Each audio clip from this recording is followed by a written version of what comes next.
Ассалаумағалейкум. Мынандай промывка жасалып отыр. Ішінен губка саламыз да, уже артынан воздухпен үрлеп, ұзын губка мынау уже екінші бетінен шығады. Мынаның түсі міне қап-қара, мыналар уже ағарып кетті. Үшеуі уже тазаланды, аппақтап. Бергісі уже қап-қара.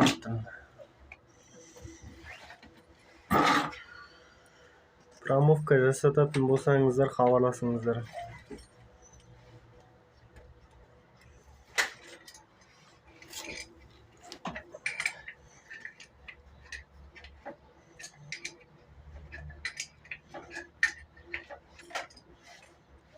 Теплый пол вообще жүрмей қалған ғой, сымай қалған.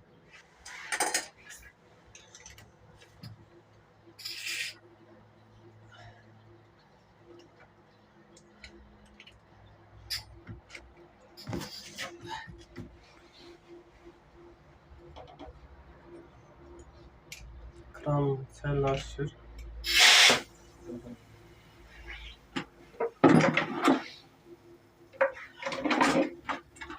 Ана жақ ашық қой.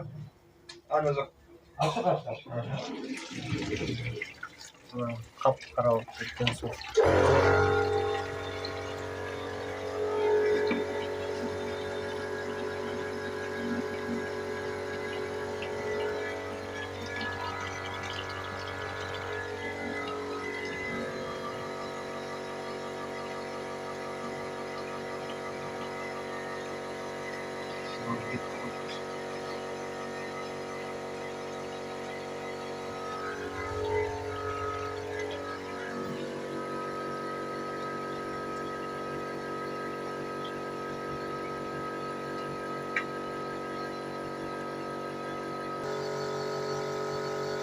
Burada екінші шелек уже.